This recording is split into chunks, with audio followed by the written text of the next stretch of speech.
So, friends, welcome to another episode of Monk Chat here at Empty Cloud Monastery. Tonight, I'm here with our Venerable Senior Monk Bhante Sumita, who is joining us from another part of Empty Cloud Monastery, but still Empty Cloud Monastery. And also Tan Nisabo, a good friend from the West Coast. So, Venerable Nisabo is joining us from around Seattle area, where he's trying to set up a new monastery, not Empty Cloud Monastery, Clear Mountain Monastery. Although if he wants to come and set up Empty Cloud at Empty Cloud, he's always welcome. And welcome to all our friends who are tuning in. Hello to Aum, good to see you, who's already asking a question, and Gita, Melissa, Jayanta, Sam, good friends. And we have other friends who are watching right now, but not checking in quite yet. So as soon as you're ready, just feel free to type in your questions, and we'll ask the monastics here present. And hello also to Kumu. Good to see you all, friends. All right, so Aum asks, is the anatta non-self same as Atman? And can you explain Aum asks in relation to Atman? So maybe we can ask Bhante Sumita. Actually, we can all give our answer, and I'll pass it on to Bhante first.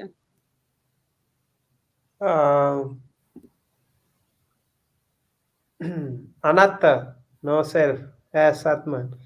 When you say no self, of course it is not the same. Anatta means no self. It is, first of all, it is not anatta, it is anatta. And atta means self, and na atta means no self, and anatta, na atta, it is the same. So it is not really Atman. Also, I think it is a little bit different from what you call even kind of soul. In relation to the Buddhist teaching, it is said, for example, the five aggregates. So we try to consider that those five aggregates as our own, me, myself, and that is where we create atta or self. And the Buddha said, if you analyze them, you find that none of these aggregates has anything that is concrete, anything that is permanent, anything that is lasting, and we have no control over any of these things, and therefore it is anatta and no self. And so the Buddha also said, yada niccang tang dukkhang. If something is anicca, or what you call impermanent, then it is dukkhang, that is suffering. If something is suffering, yada niccang tang dukkhang, yang dukkhang tadanatta. If something is suffering, there is no, we don't have any control. Then how can we call it anatta? How can we call it atta or self? Because we don't have something like that. And that is the Buddhist teaching literally on this one. And in Paticca Samuppada and other teachings are also giving little bit more actually profound explanation about this theory, especially in Buddhism. This theory of no soul or theory of no self, anatta teaching is a really, really important teaching. It's very important for us to understand the difference. Great, thank you so much, Bhante. And I'll pass it on now to Tan Nisavo to hear his thoughts on the same subject. Oh, thank you, Bhante Sumita. That was, I think, good summary of a really difficult topic. I'd only add, I think that it's difficult with these sort of ultimate concepts in any of the religions because they all kind of point to the fact that you can articulate very little about them. So, some versions of describing Atman might also say this is a state beyond words. And I think you can come to this strange singularity where you could equate everything with everything else because you can't speak about things in detail in those realms as much. I think what is distinct about Buddhism is the teaching on not self. Whenever you encounter new and more refined states of concentration, there's a tendency to be blinded and infatuated with it because it's something beyond anything you've experienced, and to reify it and take it as the ultimate. And this happens again and again in people's practice and in the Buddha's own life. He saw his teachers, these really skilled meditators, encounter refined states of concentration and take it as the ultimate. So my sense of what the Buddha did is engage in what we call apophatic method, which is articulation of truth by what it is not. And the Buddha was a brutally precise apophatic specialist. So seeing all of his teachers and compatriots get caught on these refined states of concentration and labeling them Atman or the ultimate, he articulated this teaching of not self, I think, as a way of really guarding against people attaching to these refined states of mind as the ultimate. So it's hard to say, because certain articulations of Atman and, say, Nibbana might just point to the fact that they're hard to articulate. But what's distinct, I think, is the fact the Buddha's pressure on, or emphasis on the fact that whatever you encounter, you should really contemplate the fact that it's not a self and try to not attach to it, to reify it, but just look for the suffering in it and then let go of that suffering. And if you do that repeatedly, then you can arrive at Nibbana, the deathless. And he was very vague about what that was, but I think not self is very powerful as a strategy and inclination of the whole teaching. And that's what's distinct about it, in that it guards against the dangers of concepts like Atman or these other things, and that people just tend to encounter deep states of concentration and take it as that. So anatta is distinct in that it's pointing to the fact that whatever you encounter, just continue to let go of it. And then when you encounter the deathless, then you'll know what that is, and there's no need to label it or describe it in detail. At least that's what I understand from the teachings I've read. Thank you so much, Venerable. And well, both of you have said many things about non-self, and in relation to the self. So I guess what I can add perhaps is just an invitation on seeing how does this apply to us on a day-to-day basis. So, we often can read about non-self, or we can hear Dhamma talks about non-self, but then our experience is that there is a self, that there is a soul, or something that really, really is who we are. And we can kind of, actually the Buddha invites us to do this exploration of constantly questioning what is it that we think is who we are. Going from the body, all the different pieces of the body, like would it be is this who I think I am? Like, so for example, just common things that we do, like cutting our hair or cutting our nails. So, right now I have my nails on my fingers, and there's the perception that is part of who I am, that this belongs to me. But then as soon as I cut these nails, or as soon as I cut the hair, then is that who I am still, or is it something else? And we can kind of go and reflect and contemplate on this for the whole body, and we can actually get to a point where we see how the body is actually not who we are, is not something that we can control, that belongs to us.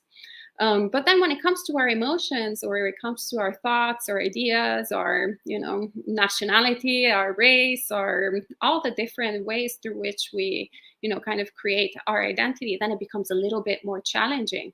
And that's where the fun starts, the fun, and also the big suffering starts, I would say.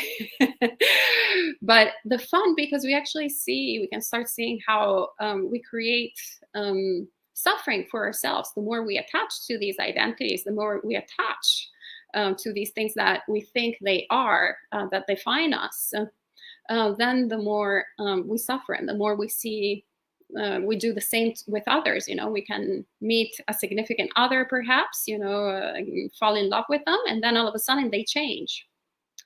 And we thought that those characteristics were who they were, but instead those things change, and we suffer. So we suffer when we attach to our sense of self, and we suffer when we attach to what we think is, the soul of others. And so we can really see the dukkha. And the more we actually focus on the quality of the dukkha, on our different identities, the more we can let go of our attachment to, I am, the happy person, or I am the angry person, or I am the, economist person, or I am the Italian person, or I am the one who likes food or who doesn't like this type of food, all of these different things. And we can actually create a bit of more room for change to happen, and for not to be surprised by, anicca, by impermanence, which is all interconnected. They're the three characteristics that define every single moment of our existence. What I have to say about the matter. And now we have Melissa. Well, first of all, actually, hello to a few friends that have joined us in the meanwhile. Cal's our friend, once again, a night person, was in Europe, so pretty late at night. And hello to Michael. And Melissa asks, are we karmic to Mother Earth? Is she liberated from the samsara of humans? Thought I had today. All right. So I think this is a great question for Bhante Sumita. Are we karmic to Mother Earth? She liberated from the samsara of humans. So,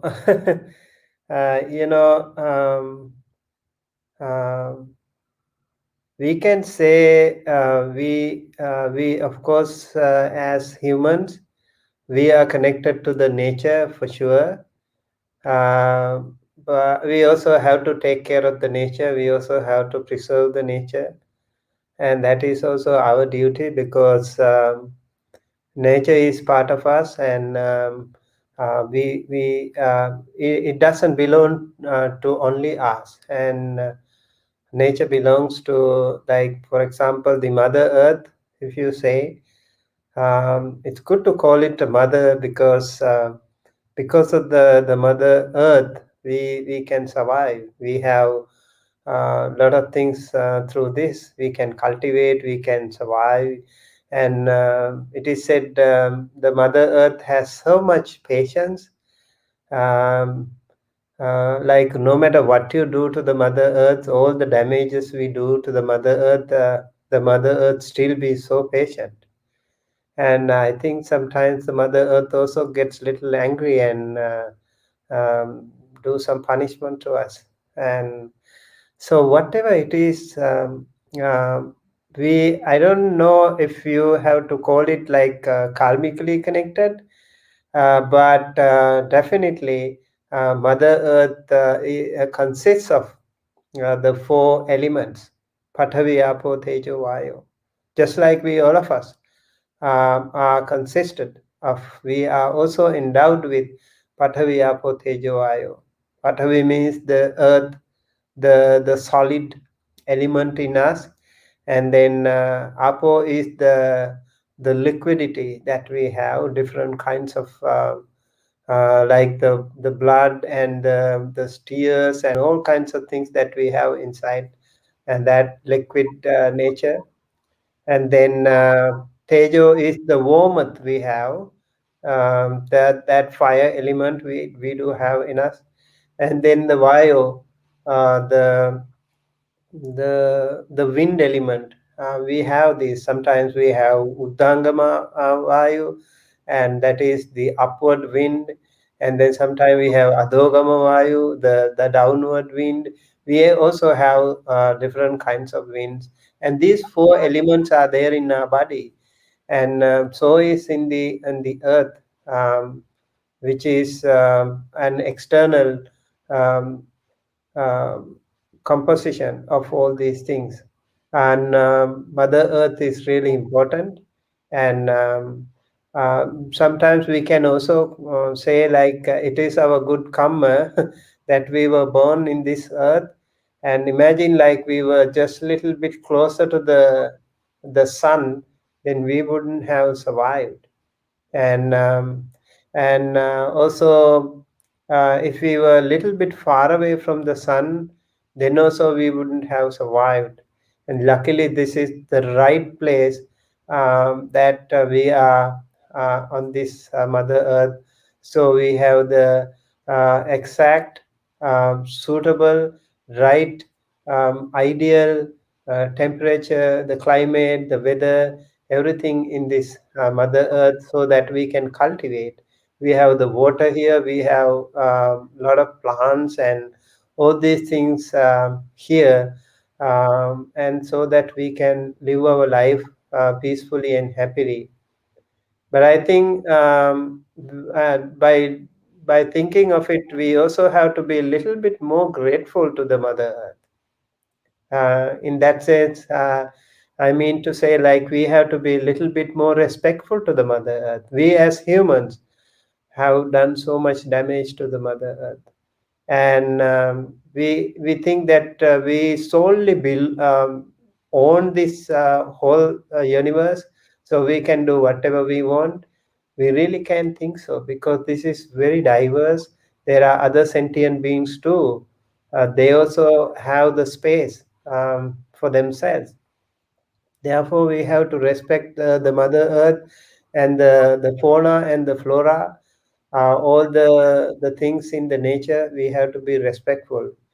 Um, is she liberated from the sansara of humans? I would like to say, like, if you become a liberated person, definitely the Mother Earth will be happier, because you are not going to damage the nature. You will actually be more respectful to the nature. You will harmonize with the nature. That way, I think the Mother Earth will be benefited too. Thank you so much, Venerable. And then we have Kumo, who's asking Venerables, what is the Pali word for awareness? As I understand, mindfulness, clear comprehension equals sati, and sati sampajana, consciousness equals vijnana. Oh, clear comprehension, sati sampajana, and consciousness equals vijnana. So as far as I am aware of, awareness is usually the translation of the word appamada.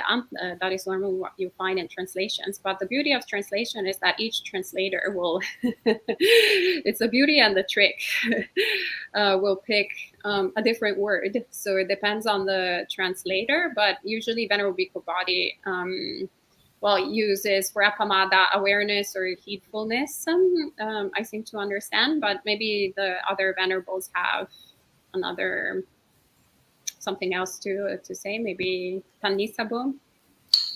Did you say apamata? Yes, that's what I thought was I usually. think that I think that might be diligence or alert, like heedfulness, but I'm not sure in this context. I don't know either. I've always heard, those terms become a bit mixed together. So sampajanya, I've always heard as sometimes awareness, but it's hard to parse out mindfulness and awareness and vijnana from one another. So. Yeah, I think that Venerable Bhikkhu Bodhi translates appamada as heedfulness and sometimes as awareness, depending on the context. Okay. And then I don't know if Tanisaro or John Tanisaro does something different. I'm not familiar too much with his translations. And I don't remember Bhante Sujato. Bhante Sujato also picks different words. So each translation will have a different one. And I don't know, Bhante Sumita, maybe you can share how you translate different terms. Yeah, I think appamada should be, for me, it looks like more diligent or like heedlessness. That is what we call appamada. For example, in the Panchasila, we say, what do you call, Suramere Majjapamadattana Veramani. Sikkhapadang Samadhyami, I undertake to observe the precept to abstain from drinks and drugs. That goes heedlessness. So it is more to do with the heedless when we say pamada. So apamada would be the other way, heedfulness, right?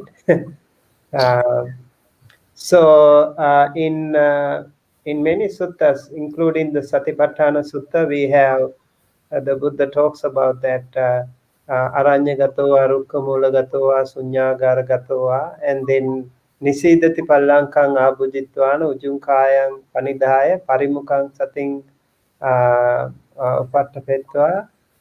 Then these three words, um, there are three words like sati. Bhante, do you remember the three words? So one is sati. Let me check. Upasamharati is, are we thinking Anapanasati Sutta or the Satipatthana Sutta? Yeah, I'm talking about the Satipatthana. So there are three words. Yes, I have it. Upasamharati is one of them. That's to compare.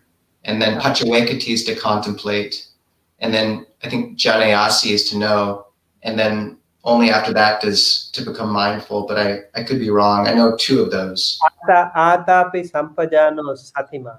Atapi means diligent. And that is also diligent. And sampajano means clearly knowing, clearly comprehending. And satima is mindful. So here also, as Ayasoma said, sampajanya is more to do with clear comprehension. I did, if I may, there's a great essay by Ajahn Sucitto called Mindfulness and Its Friends and Relatives, where he kind of dives into these terms. And one really lovely metaphor I've heard elsewhere is the elements of nama, which is the mental constituents in which all these things like awareness and mindfulness can fall. The pinky finger is like feeling, and your pinky is very sensitive, if you stick it in cold or hot water. The signet finger, the ring finger, is perception. Because when you perceive something, when you label it, then it locks it in. It's sort of you become married to the concept and the image. There's a certain transition and a selfing which occurs usually around that. The middle finger is intention. Because in most cultures, the middle finger is what's used to point. It's sort of the strongest main finger. The pointer finger is contact. The thumb is attention. And the thumb can be used to hold all the other constituents into the palm. And the palm here in this metaphor is the chitta, the sort of mind, heart, which is the effective quality in that intuitive awareness that feels if something's right, that feels if it's wrong, that can be informed, sort of our heart area. So attention can kind of be hovering out here as the thumb, or it can bring all those elements together and hold them into the chitta. And all the fingers can be compared to mano, which is sort of the grasping intellect of the mind, which grasps objects. It's like the analytical part of our mind, but then it grasps it and it presses it into the chitta, the mind heart, and holds it there. And then the mind heart is what kind of tastes it. So that's not an exact answer, but I thought that was a really beautiful metaphor. Great, thank you, Venerable. There's also, I believe, actually a paper written by Ajahn Payutto, so a very famous Thai scholar, that it also breaks down all these terms and other mindfulness and its relatives that I found pretty useful. Actually, I should pick it up again now that I remember. All right, so let's go to Sam's question. Bhante, can you talk about aditana? What is the right kind of aditana that a Buddhist should cultivate? So maybe we can ask Bhante Sumita first to share some thoughts. Yeah, first aditana should be attain nibbana. That is the first aditana determination one should have. Maybe the second aditana should be attain anagami, and next should be sakadagami, and next should be sotapanna, and next should be jhana. So all these are the foremost that we can have, and we all our rest of the little minor adhitanas should all be leading to that final goal. As Buddhist, you said, actually, as a Buddhist, how should we cultivate? Yes, these are the things. And then we also have in Samma Vayama, in the Noble Eightfold Path, we have fourfold Vayamas or attempts or various that we should try, not to allow the unwholesome things, unwholesome thoughts that we have already. We have to make an attempt, make an adhitthana to get rid of them. And then we also have to make an adhitthana not to allow outside unwholesome thoughts to come into us. And then we also have to make an adhitthana uh, uh, to cultivate, to actually invite more and more or generate more and more wholesome thoughts that are outside of us. We already don't have them with us, so we have to make adhitthana, and we have to make some effort to include all inclusive into ourselves those beautiful wholesome thoughts and practices. And then the fourth, we already have some good wholesome qualities in us, good wholesome thoughts in us. We have to make adhitthana, we have to make an effort to further cultivate, further develop, further consolidate those beautiful spiritual and wholesome thoughts. These are some of the things that we actually can have as a Buddhist. Let's say for a layperson, you can start with an adhitthana. I'm not going to break the Panchasila, five precepts. Once you observe the five precepts, you make an adhitthana for the rest of the day. Let's say, like you observe the five precepts in the morning, 8 a.m. Let's say, and then you decide, you determine, you have an adhitthana. I'm going to observe, preserve these five precepts. Let's say, like till midnight or whatever, or till the other day, following day. I'm not going to break any of these Panchasila. And this is a really, really important adhitthana that any lay Buddhist can have.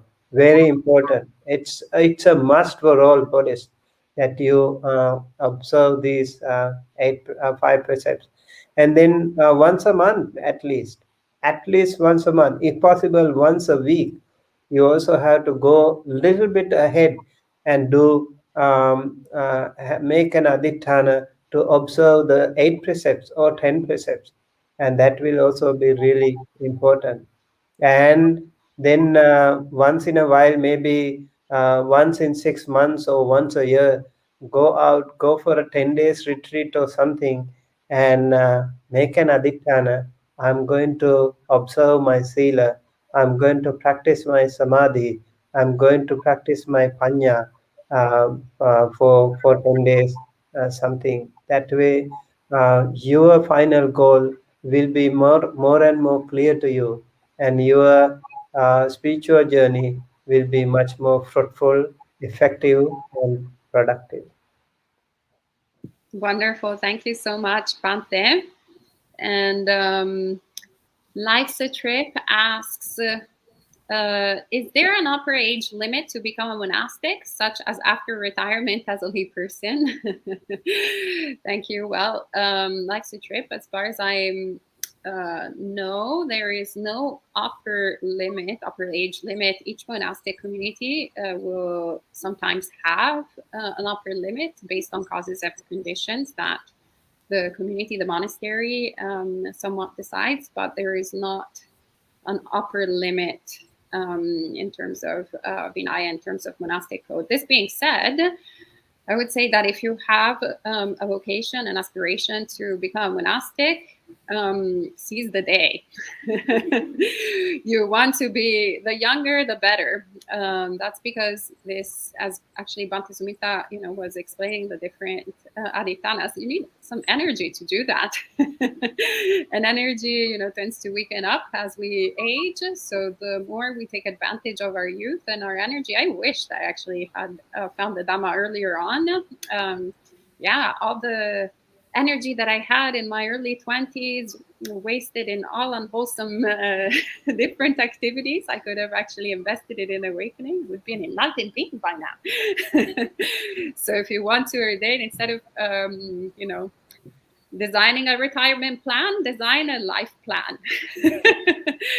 Right now, actually, Bhante Sumita is the one out of the three who has had the most incredible karmic conditions in this lifetime. So he actually did it right as an adolescent, or maybe even an adolescent, right, Bhante?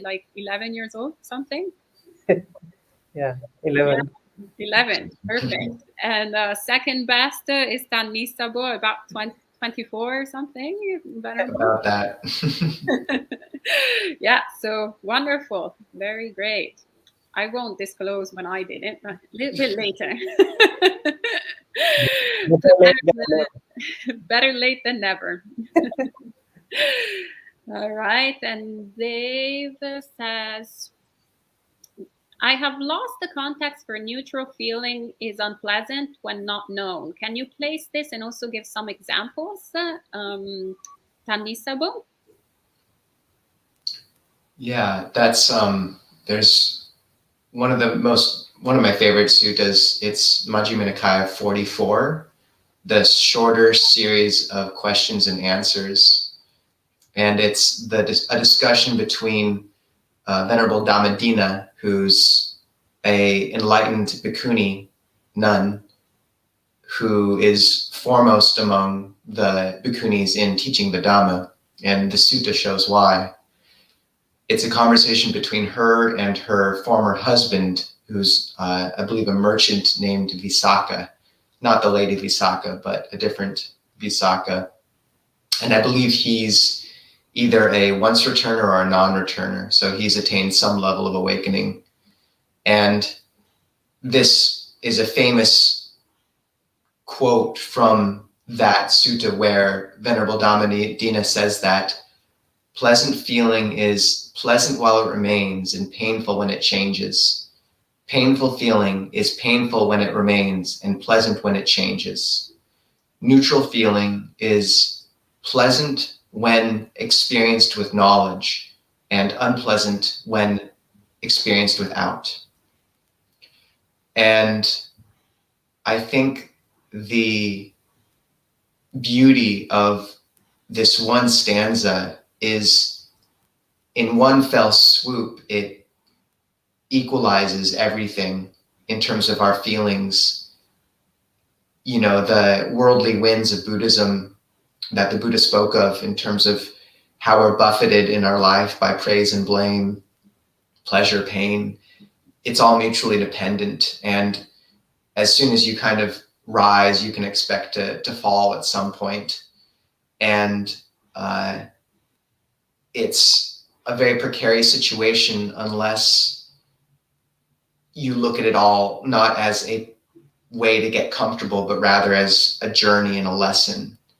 And that every one of those winds, each rise and fall, is a way of learning about life and shaping yourself into a more perfect servant of the world and of awakening. There's a great priest named Richard Rohr who says that up until you're 30, you get some measure of success to sort of strengthen your ego a bit. But then after 30, everything he learned has been from failing and failure. And I really, I know in also the Christian tradition that they say that what the angels like the most, whether or not you believe in angels, this is a beautiful recollection, is that you ask to be humbled and ask that they show your greatest fault so that you can grow. And I think there's a really beautiful recollection in that. And it, once again, it equalizes all of these feelings in terms of just stepping stones on the path. As to the neutral feeling, the sense I get from it is just that when one of the beauties of mindfulness is it infuses life with meaning again, and poignancy and beauty. And if you've meditated for a time or been on long-term retreat, I think you can really see the effects, how your day-to-day life becomes more peaceful and also things begin to glow a bit. Ajahn Jayasaro says that a good measure for how far you progressed on the path is to see that more and more things bring you happiness, little things. So, you know, if someone's been practicing for a long time, sometimes your life gets externally much more simple, but there's a great pleasure in all of that because you're mindful and you're in contact with experience on a deeper, more immediate level. So you could talk about this in terms of refined states of concentration, but I think it's more useful just to speak about how when we practice meditation and mindfulness, then our day-to-day life becomes something sweet again. And we sort of begin to recover that lost poignancy and immediacy that so many of us had as children, and that sort of fades little by little as we grow. Thank you, Venerable.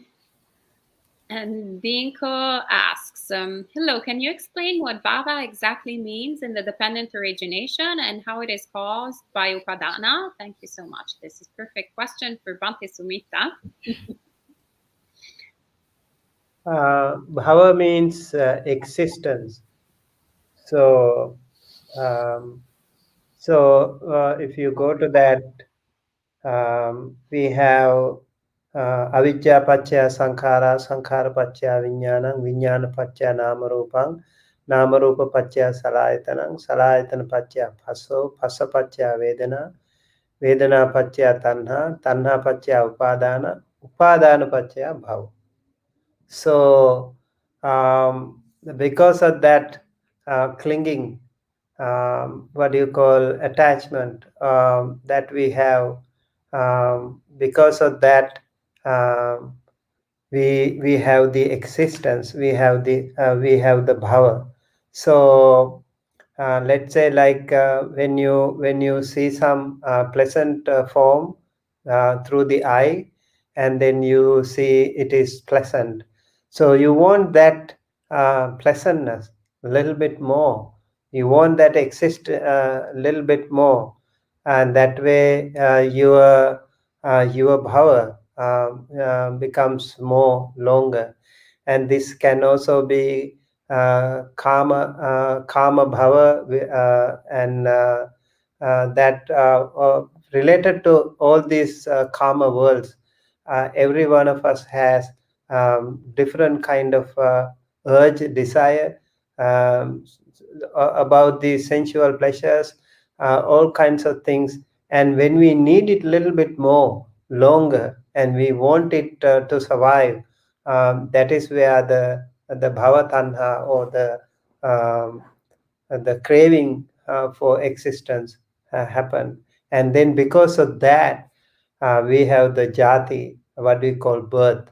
And then it goes on to the when we have jati, definitely it is related to everyone who is born is subject to death, subject to getting sickness, and subject to getting old, and all these things. And plus all the crying, the weeping, all the other sufferings are attached to that. So the bhava is not, we cannot explain it as a one single entity, but it definitely is interconnected with the rest of the paticca samuppada links. So upadana pachaya bhavo, bhava pachaya jati, and they are all connected and interconnected, mutually helpful to all of us to traverse in this samsara.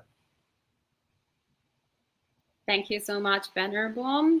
And Daso asks, is the threshold to break kamesu, michachara, veramani, sikkhapadam, samadhiyami only sexual intercourse, or other forms of physical affection as well? And is a married but long time separated woman always included in the forbidden person? All right, so I guess I can take that one. The person Daso is referring to one of the precepts that lay people normally take when they take the 5 precepts, which is not engaging in sexual misconduct. That is the usual translation in English. And when we talk about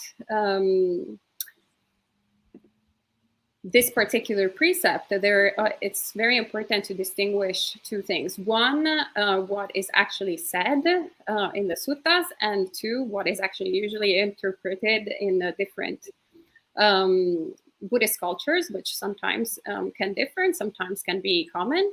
But fundamentally, my understanding of this particular precept is to fundamentally engage in sexual activities only when there is consent. So the Buddha never specifies, the gender of the person that one needs to engage in sexual conducts with. So it can be whether it's the same gender, the opposite gender, or gender non-binary, it doesn't matter. As long as the 2 or the number of people, so it doesn't matter. So it's 3 people, 4 people, as long as everybody's on the page, then one is this precept.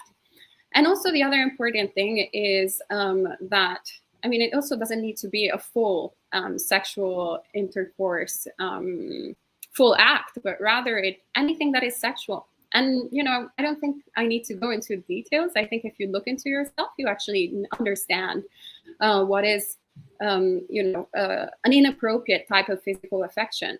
So if you're in a committed relationship with a person, and then you are physically attracted to another, for example, would it be appropriate to do any other form of physical affection? Would your partner be happy to see that?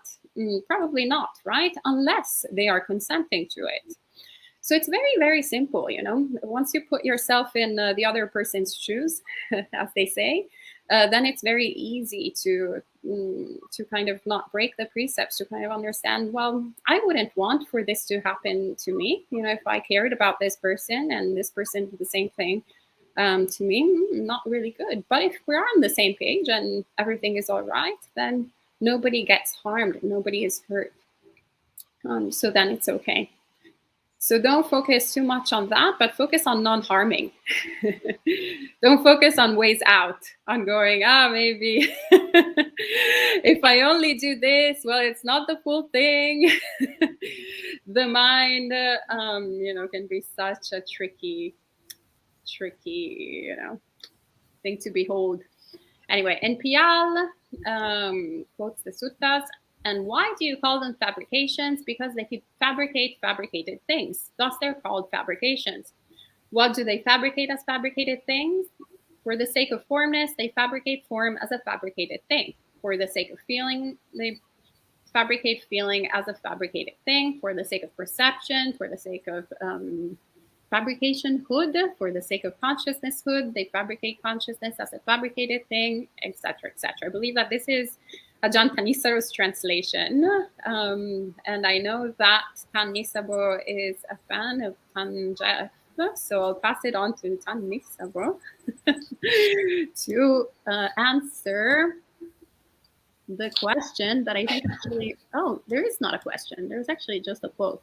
I was expecting it to be on the thing after it. So it might be too long actually, and I think It's okay. I can speak to the quote. It's there's something to say to it, definitely. Great.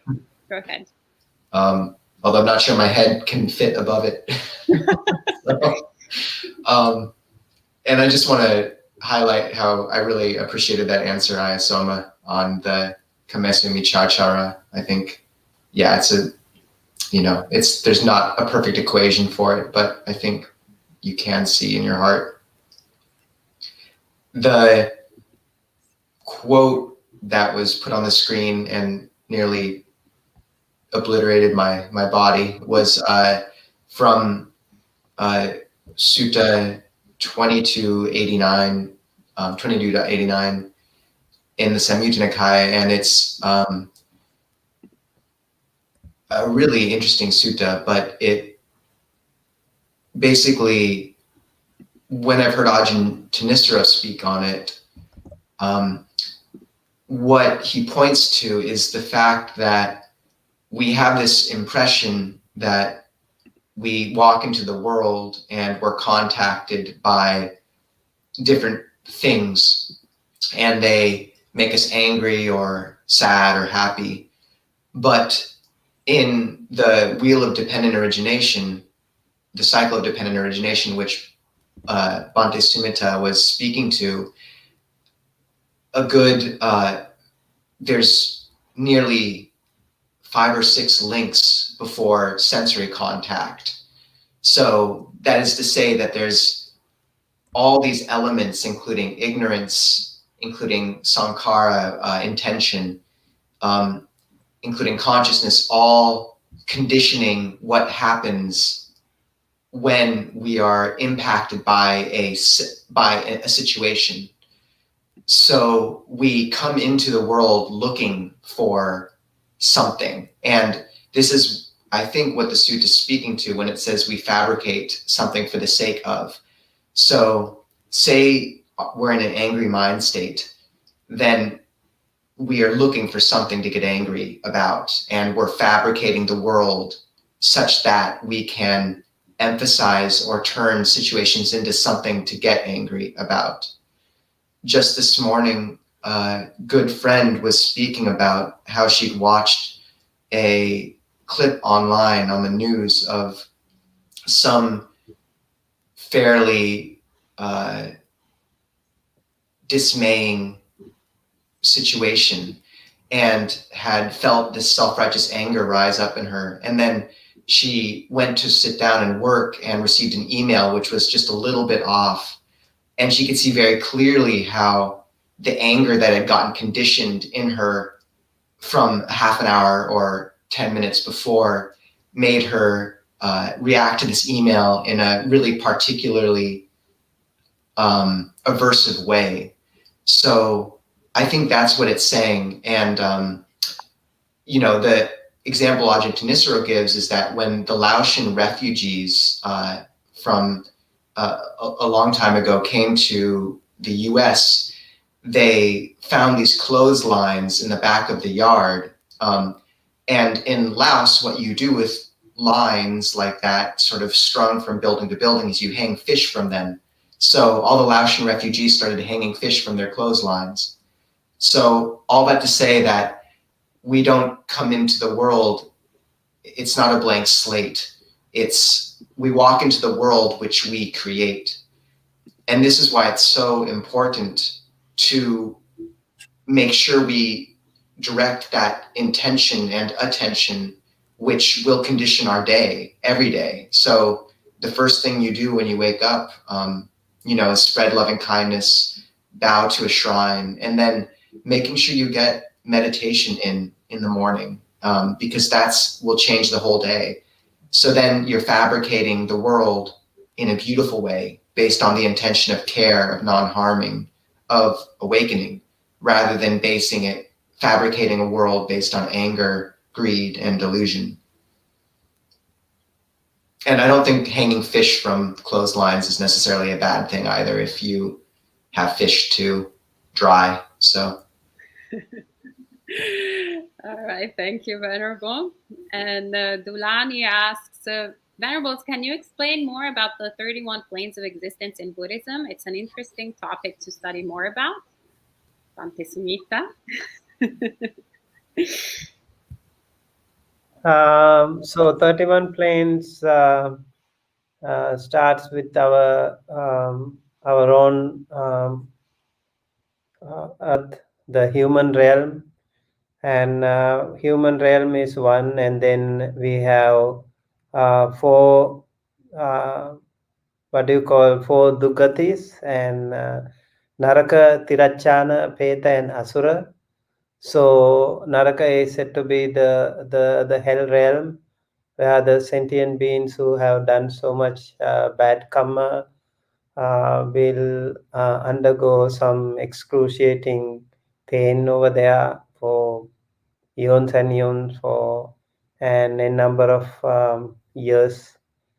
And then the Tirachana is the animal realm, where we can see already the animal realm, where there are so many diverse animals, different small, long, short, big and small, and sometimes earthbound, sometimes waterbound, sometimes skybound.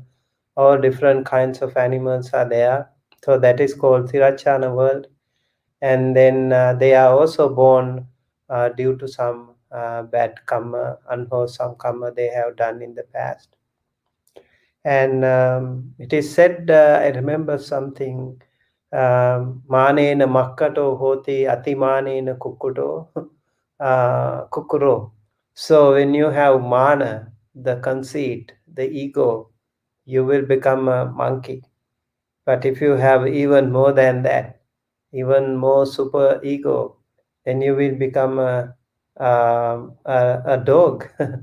um, because and the other animals also can be, definitely even in the animal realm there are different classes of animals. So there are some more privileged animals, some more very underprivileged animals also are there.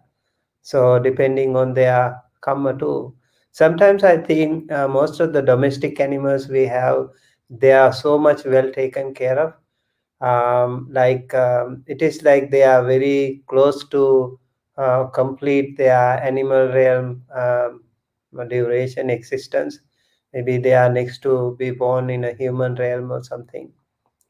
And the human realm, of course, is one of the most prestigious um, um, existence that one can have. I personally feel very good with the human realm, because humans are only can become a Buddha. According to Buddhist teachings, only humans can become a Buddha, and as a human being. you can become a Buddha. Of course, you can be born as an animal and then come back. That's a different thing. But as a human form, only the Buddha, only the human can become a Buddha, and even the Pacheka Buddha, only human can become a Pacheka Buddha. So that's really uh, some of the very most privileged status, spiritual sainthood status that we have. And the others, like the Brahmas and the Devas, they can become arahants for sure. But as humans, we can become either Samma Sambuddha or Pacheka Buddha or even arahants. So I think in that case, humans, as humans, we have the opportunity to get rid of the samsara. But if we are carried away by the passions, if we are carried away by the all the defilements that we have around, all these sensual pleasures around, then we can determine, we can decide whether to go to the heaven or the nibbana or the hell. So that is also up to us. So human existence is pretty tricky though in that case. But the people who are very smart, very skillful, they can actually do something to get rid of the samsara. It's really really important to be born as a human being. And then as devas, it is said, I think if you read the Dhammacakkappavattana Sutta, it is said the whole hierarchy of devas are there. Six deva realms are there, starting with the Chatu Maharajika, and then Yama, Tusita, Nimanarati, Paranimita, Vasavati. All these deva worlds are also very, very wholesome states, like those people who have done some really good karma here, not necessarily very, very powerful good karma, I must say. Even at the very end of your life, you do something really good, and then suddenly your final thought becomes a good thing, and then you are born in a Deva world. That there are certain, definitely, there are some really powerful Deva worlds where you have to conscientiously, you have to deliberately do some really powerful good karma. And also in the Deva world, the lifespan is much more. And in the Chatu Maharajika Deva world, it is said just close to our human realm. One day is like 50 human years. And when you go to next level of Deva world, it is one day is 100 human years. So they are called what do you call celestial years. So their lifespan is much more, much longer, and they are also always born with so much privileges, so much happiness, and they are, some of them, it is said like their food is happiness, joy, piti, and that is always there with them. And remember, devas can not necessarily be always good. Some of the devas can be very angry too. They also can have jealousy. All these things can still be there with them. And yeah, some I remember a story where a manduka, what do you call a frog, he was also, it is said, listening to the dhamma, and another man was also listening to the dhamma with a stick on it, walking stick with him, and then he pressed the walking stick on the frog, and he died while listening to the dhamma. Somehow he was born in the deva realm. And then in Mata Kundali's story, a young man who was very sick, and then Buddha went to him at the very last moment of his life, and then he saw the Buddha. He was so happy. He died immediately with a good heart, good thought. He was born in the Deva realm too. So there are some devas like that. So some of the devas, like maybe Anathapindika Deva, even Mahamaya, the Buddha's mother, she was born in the Deva realm. They are really also very powerful devas. and so many other devas are also there. Yes, so their lifespan is much more. They have many beautiful stories about devas. Venerable Moggallana, he has interviewed many devas, and they are mentioned, recorded in Vimanavatu, beautiful stories. And he has interviewed them.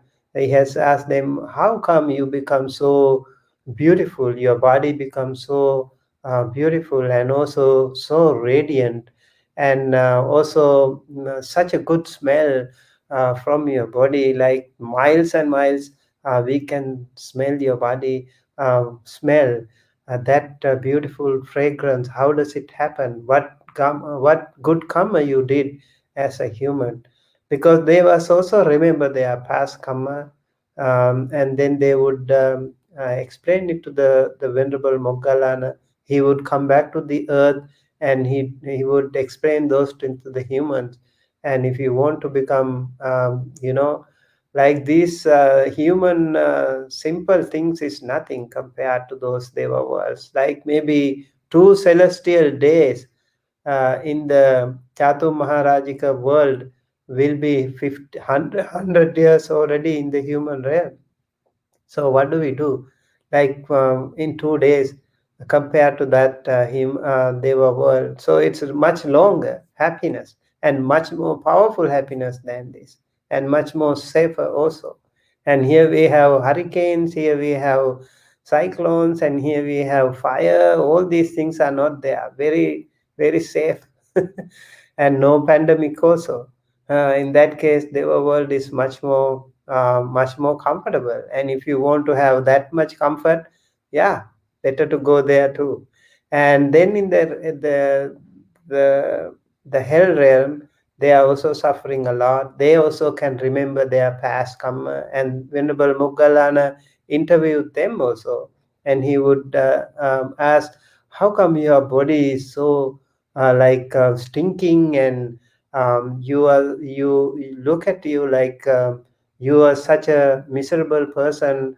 What bad karma you did as a human before?" And then they would explain, "I did this thing, that thing. I was killing, I was torturing, I was gossiping, I was slandering, I was telling lies, doing all the bad karma, and then because of that I'm suffering now."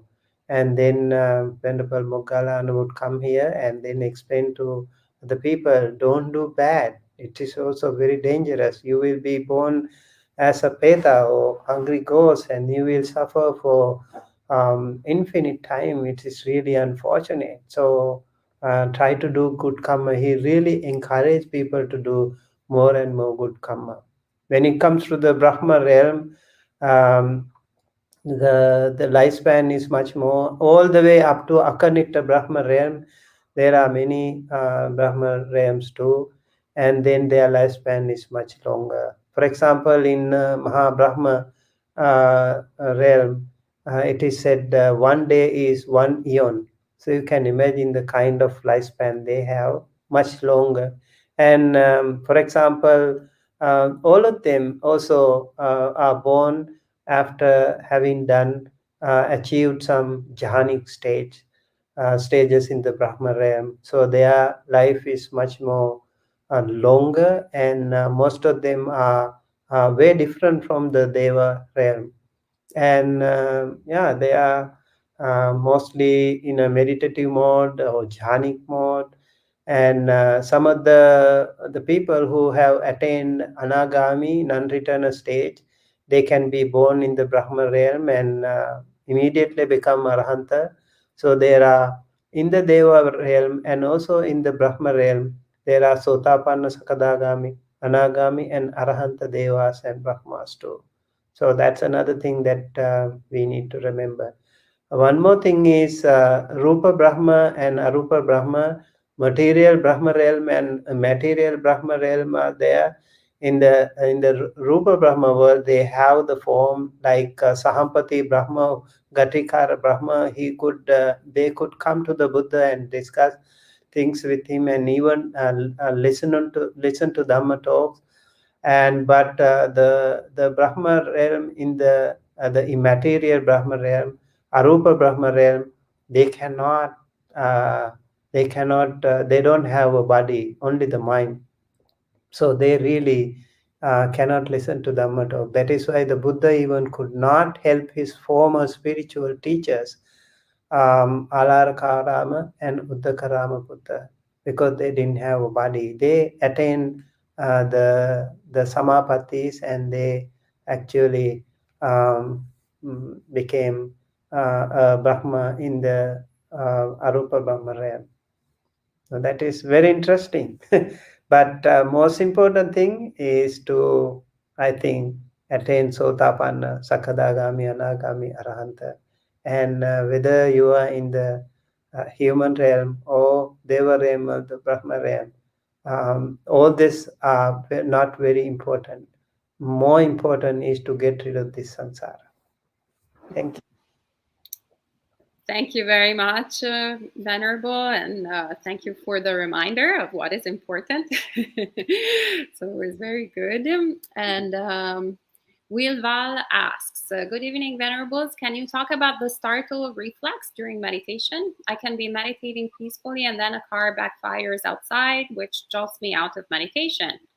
Does this reflex diminish with practice? I think I can address this one. So, yeah, well, briefly, it was a little bit related to actually what we were talking about earlier in terms of the characteristics of existence, and in particular, actually, on the characteristic of impermanence. So we see this actually in the really good example that you gave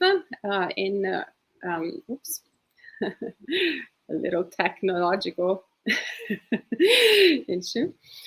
Yeah, and the example that you gave about getting startled during meditation. So we can have some really peaceful and very relaxing states in meditation, and we can become attached to them. And then as soon as something happens that shifts, and it doesn't have to be actually a car backfiring outside. It can be as simple as a bird singing a little bit too loudly, or maybe the cat jumping on us. Then we get startled, and that's because once again we can see how the mind naturally takes anything as permanent rather than as impermanent. So we, even in the small little things, we have a really weird way of not seeing things as they really are and attaching to a pleasant feeling or an unpleasant feeling. We see a pleasant feeling, we feel it attached, and an unpleasant feeling, we feel it attached. It doesn't really matter. And the neither pleasant or unpleasant, well, we're actually not even looking at them. So we're cultivating this ignorance, cultivating the ignorance that prevents us from seeing the characteristics of existence. So yes, of course, getting startled diminishes with practice, because we start seeing, we start getting more in tune with reality. We start looking at things more clearly, more closely. And that's basically the translation that actually Bhante Sudaso shared of Upekkha that I found very useful, which is seeing things closely.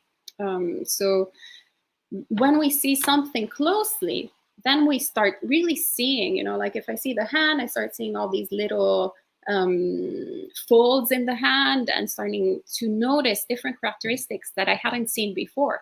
But the further away it is from me, the more it becomes this shapeless object, where then I can start creating all sorts of ideas and use my imagination to a really bad practice, and then it will surprise me, because I'm perhaps going to think that my hand is green instead of this yellowish, greenish pink that it is right now. And then when it gets closer, I'm like, oh, wait, I get startled. I become confused because it doesn't match the movie that I created in my mind. So yeah, no excellence can be acquired without constant practice. So the more we practice, the more we develop all these wholesome mind states, and the more we develop equanimity, the more we understand, we get in tune with how things are, and the less we are surprised. And we're like, yes, of course, now things are going to change. Of course, now from what we perceive as silence, which, by the way, there's never anything. There's also the sound of silence. You know, even in the most quiet of places, there is always some type of sound. But of course, there will be some, you know, more pleasant sounds and more unpleasant sounds, and it's just part of, everything is constantly changing. So we'll be less and less surprised and more calm and more peaceful. All right, so then let's see, maybe the next one can be for Tanisabo. Let me scroll down to find. Happy Sunny asks, I watched a video of a monk who performs Mahasamadhi surrounded by all fellow monks. The monk decides to leave the world by lying down his body, and some moment later he died. Why and how that can be? Very great question for you. Can I pass this one to Bhante Sumita? Yeah, you sure can, but it would be fun to hear your thoughts on it. All right.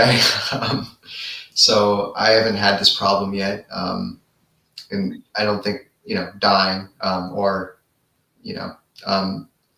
but yeah, I've heard of stories of various refined states of concentration and monastics leaving their body and etc. I'd say it's not terribly helpful to contemplate or to get too far into. I'd say focusing on one's own practice is much more useful, and maybe using this as a recollection to see if one can really find a way to sit still for long periods. That being said, I will point to, there's a few giants in the Buddhist world which I think people would really benefit from knowing about and reading up on, because they're some of the most amazing beings that have ever lived, and yet so many Buddhists don't know about them. The one I'm thinking of right now is a monk named Shu Yun, Empty Cloud, which I think to some extent Ayasoma's monastery is named after. And he was born in 1840, and basically he tried to run away from home twice to ordain as a monk. His dad caught him both times and brought him back, forced him to marry, and pursued Taoism, but he wasn't interested. So instead of engaging with his three wives in any usual fashion, he just taught them the Dhamma constantly, which I don't know if they appreciated or not. But when he was 20, he ran away again and hid outside of a monastery for 2 years, living off of, I think he says, pine needles and rainwater. Then a monk found him and said, look, you're wasting your time. You need a teacher. So he went to a monastery and trained. He then undertook several pilgrimages to numerous mountains sacred mountains in honor of his parents, during which he would walk 3 steps and then do a full-length prostration. And he did one that was 7 years, I believe. I could be getting that wrong, but after that, he walked to Tibet. Then I think he went to Thailand.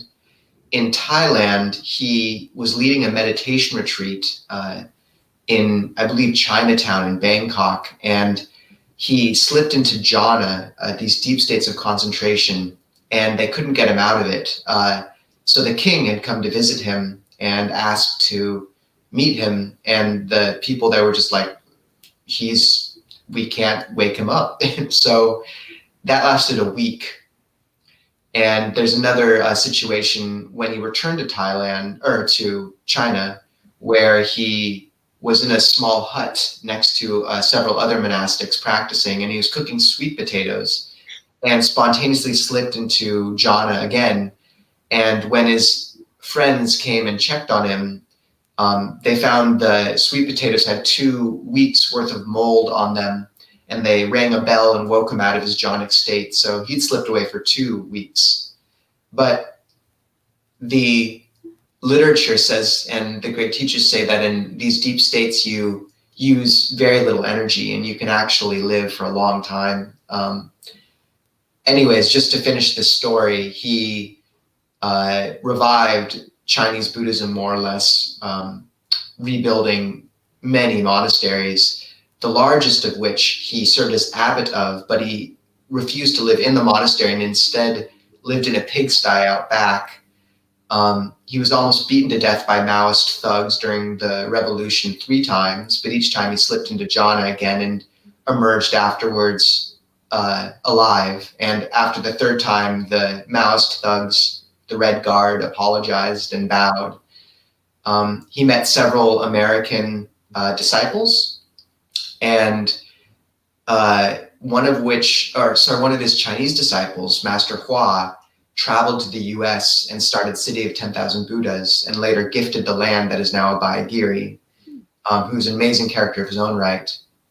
And just to wrap this story up, when Shu Yun was 120 years old, so this is well attested, in, I believe, 1960, he had his birthday party and then he passed away.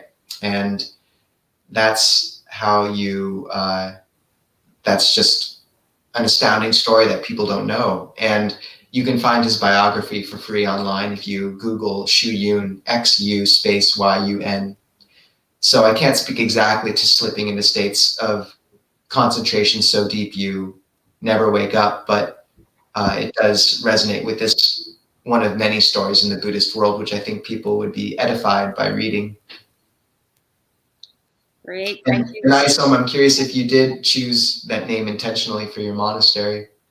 Yes, actually, it was also part of the different reasons for which we decided to pick Empty Cloud, also because it was the name of a monk, of a Buddhist monk, and it's he's very well known actually in the Mahayana tradition, but a little less known within the Theravada tradition. So we kind of like the fact that it was not that obvious, but also, yeah, it kind of gives the idea that this monastery is welcoming to every single tradition of Buddhism. And so, yeah, it made sense. But the original part of the name of monastery was Cloud. The Cloud part was there since its inception. So it used to be Saint Cloud Monastery when it was a Catholic monastery. Mm-hmm. And we are in the neighborhood of St. Cloud in West Orange. So we thought that if we substituted the empty to the saint, it would be a little bit more Buddhist, but still keep the I like that. yeah, the history and the identity. And then there was, of course, Empty Cloud, the monk. So it all just kind of matched. Made a lot of sense. And the last question is actually a follow-up it's actually the question from the quote that we had, that Pial had brought up before. And her question was, are Sankara fundamental of all 5 aggregates according to that passage? So since we heard a lot from Tanissamo about this particular passage, then I'll pass it on to Bhante Sumita for the last last words of the monk chat, and in particular on this question.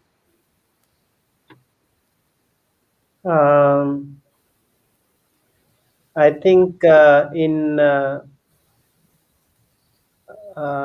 we talk about the 5 aggregates, it is not one thing. Then Vedana, Sanya, Sankhara, Rupa, Vedana, Sanya, Sankhara, Vijnana, right? So the Sankhara is very, very important aggregate for sure, but that is not the whole thing. And all fundamental for sure, because of the Rupa, and then the Vedana, and then the Sanya, and then the Sankhara, and then the Vijnana. So they all go together again, like in the um, 12 links in the Paticca Samuppada.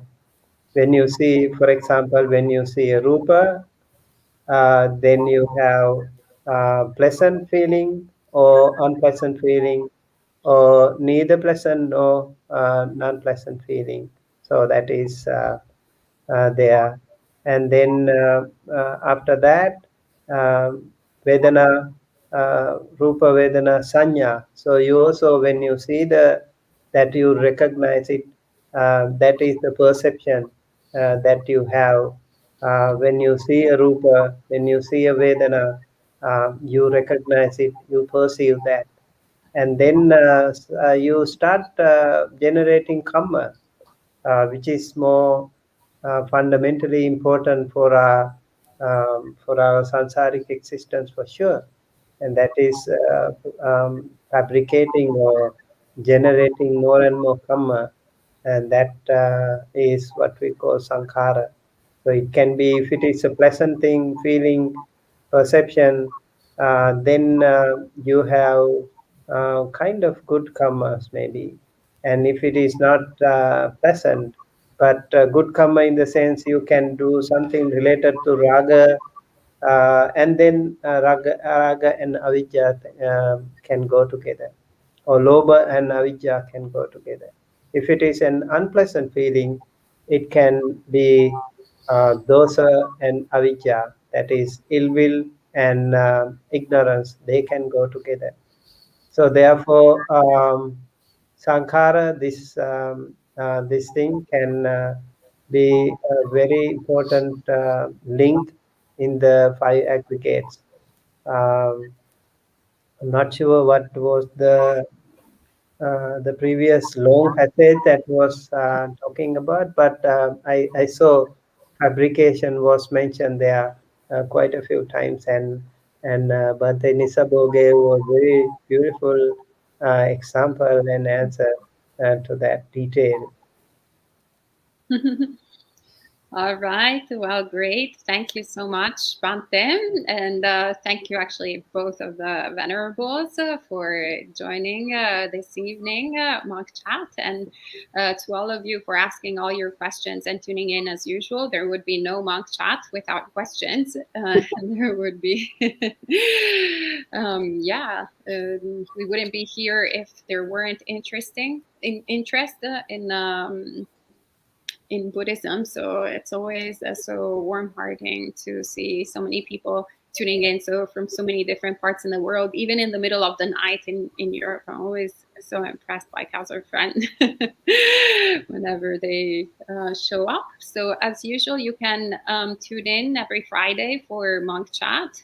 And of course, we have every Wednesday, Thursday, and Friday live streams at 8 a.m. and 7:30 p.m. New York City time, as well as the weekend. It's a little bit more erratic depending on the things that are happening here at the monastery, but usually at 6 p.m. New York City time, there's a Dhamma talk, and then a few more on Sunday. Though this time around it's happening on Monday because the Upasaka is on Monday, so we'll be having a day long here at the monastery. We will be live streaming the talks. But coming up next week on our channel, we'll have a few guests. And in particular, Bhante Rahula, who will be sharing a two-part series workshop. So it will be this Wednesday and the Wednesday after that on dependent origination. So for whoever has asked actually that question, they're tune in for that. And then we'll have Bhante Kosa also talking about dependent origination, I believe next Thursday, or actually is it? No, I think it's next week. Yes, we're already at the second week of almost the second week of September. So anyway, lots of good things coming up. Stay tuned, and also check out our friends Clear Mountain Monastery. So Tanisabo is also live streaming lots of times. I believe maybe you can talk about it, Tanisabo. How can people continue? No worries. I just, if they look at clearmountainmonastery.org, we have a few live streams as well, Mondays and Wednesdays, Saturdays and Wednesdays, but they don't overlap with Empty Clouds. On Wednesday, we're a bit later because we're on the West Coast. So Saturdays at 10 a.m.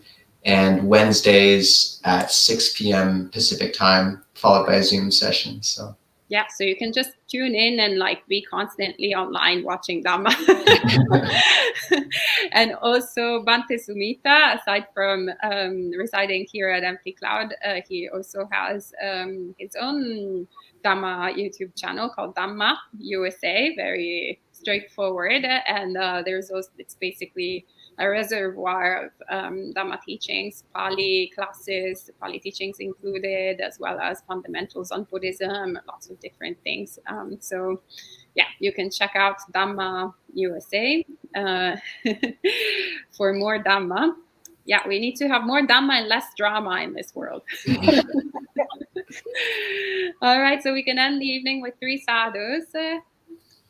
Sadhu, sadhu, sadhu. May you all be well and happy, and may all good things come to you.